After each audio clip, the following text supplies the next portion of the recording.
Have you ever experienced something truly terrifying while camping? The kind of fear that makes your skin crawl, your heart race, and leaves you questioning every sound and shadow around you.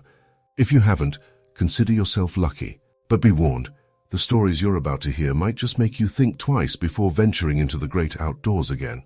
Camping is often seen as a fun and adventurous way to reconnect with nature, to escape the hustle and bustle of daily life, and to create lasting memories with friends and family. But sometimes those memories turn into nightmares. Today I will be sharing 3 real-life scary camping stories that will send chills down your spine. These tales of terror are not for the faint of heart, so gather around the campfire and prepare to be unnerved by the unknown horrors that lurk in the wilderness. Camping in the wilderness can be an exhilarating experience, but it also comes with its own set of dangers and challenges. From wild animals and unpredictable weather to the isolation and vulnerability of being far from civilization, the great outdoors can be as perilous as it is beautiful. These stories serve as a haunting reminder that sometimes the biggest threats are the ones you never see coming. Location: deep in the Appalachian Mountains. Campers involved: myself, my wife Sarah, and our dog Max. Sarah and I had been planning our camping trip for months. We were experienced hikers and campers, well prepared for our adventure deep into the Appalachian Mountains. Accompanied by our loyal dog Max, we set up camp in a secluded spot far from any marked trails, eager to enjoy the serenity and solitude. The first few days were perfect. We hiked through beautiful forests, enjoyed peaceful nights under the stars, and Max seemed to be in heaven, exploring the wilderness. But on the 4th night, things took a dark turn. As we sat by the campfire, sharing stories and roasting marshmallows, Max suddenly stood up, ears perked, and stared intently into the darkness beyond the firelight. His low growl sent a shiver down Sarah's spine.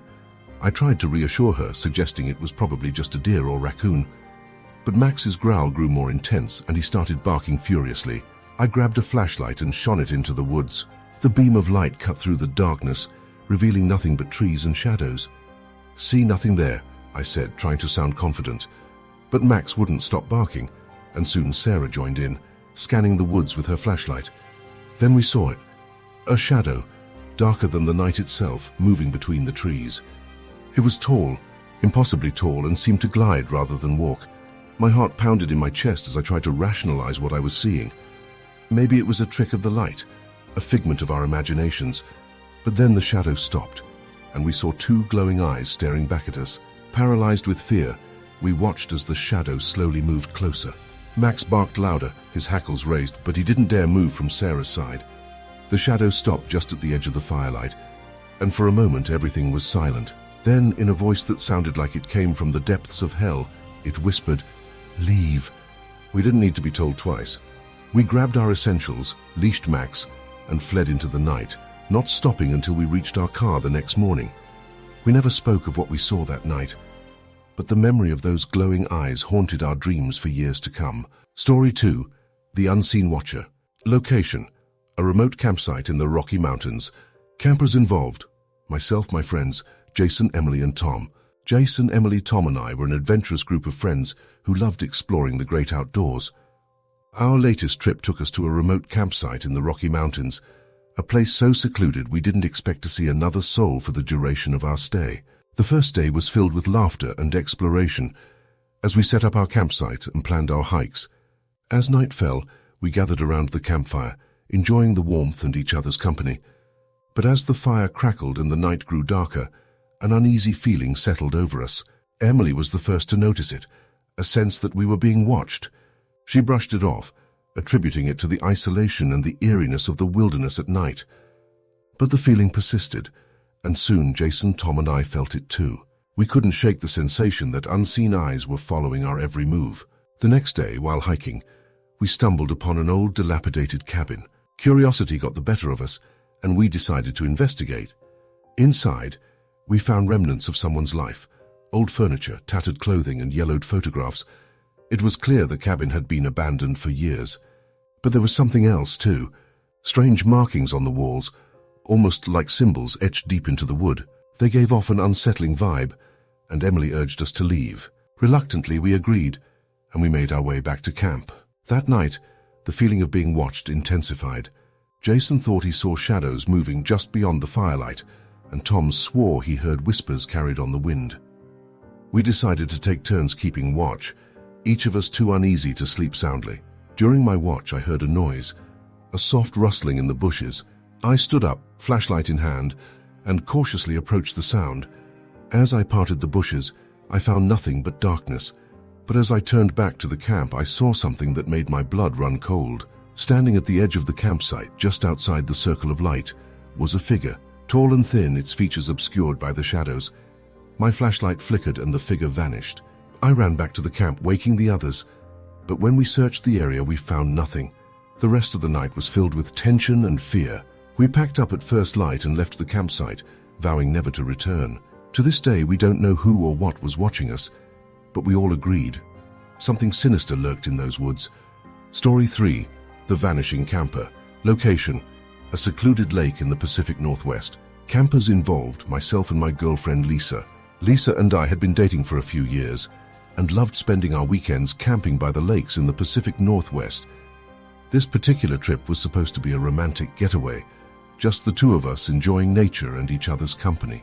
We found a perfect spot by a secluded lake, set up our tent, and spent the day swimming, fishing, and relaxing. As night fell, we built a fire and settled in for a quiet evening. The lake was calm, the sky clear, and everything seemed perfect. But that night, I woke up to find Lisa missing. The tent flap was open, and her sleeping bag was empty. I called out her name, but there was no response. Panic set in as I grabbed a flashlight and began searching for her. As I wandered through the woods, my flashlight beam catching glimpses of trees and shadows, I heard a faint sound, like someone crying. I followed the sound, my heart pounding in my chest, until I reached the edge of the lake. There, sitting on a rock, was Lisa. Her back was to me and she was sobbing uncontrollably. Relieved, I approached her, placing a hand on her shoulder. But when she turned to face me, I screamed. Her eyes were blank, devoid of any recognition or emotion. Her face was pale, almost ghostly, and she continued to cry, her tears falling into the lake. I tried to talk to her, to snap her out of whatever trance she was in, but it was as if she couldn't hear me. Desperate, I shook her, but she just stared through me, her sobs growing louder. Suddenly she stood up and began walking into the lake. I grabbed her arm, trying to pull her back, but she was much stronger than I expected. She waded deeper and deeper until she was submerged. I plunged into the water after her, but as I reached the spot where she disappeared, there was no sign of her. I dove again and again, but it was as if she had vanished into thin air. Exhausted and terrified, I finally returned to the shore, calling for her until my voice was hoarse. At dawn, I made my way back to the campsite and called for help. A search team arrived and scoured the area, but they found no trace of Lisa. She was gone, leaving me with only the haunting memory of her empty eyes and heart-wrenching sobs. To this day, no one knows what happened to Lisa. Some say she drowned, while others believe something more sinister took her. I never returned to that lake, and the mystery of Lisa's disappearance remains unsolved. Each of these stories reaches a climax that leaves the listeners or readers gripping their seats in fear. From the moment the shadow in the woods whispers "leave," to the eerie figure watching Jason and his friends, to Lisa's inexplicable and terrifying disappearance, these tales build suspense and fear, culminating in moments that linger in the mind long after the stories are told. These 3 stories remind us of the unpredictability and fear that can accompany outdoor adventures. The unknown dangers that lurk in the wilderness can turn a peaceful camping trip into a nightmare. Whether it's a shadowy figure in the woods, an unseen watcher, or a vanishing camper, these experiences serve as chilling reminders of the mysterious and often terrifying side of nature. Do you have any scary camping stories of your own? Share them in the comments below, and don't forget to subscribe for more eerie tales. Stay safe out there, and remember, sometimes the scariest things are the ones you can't see.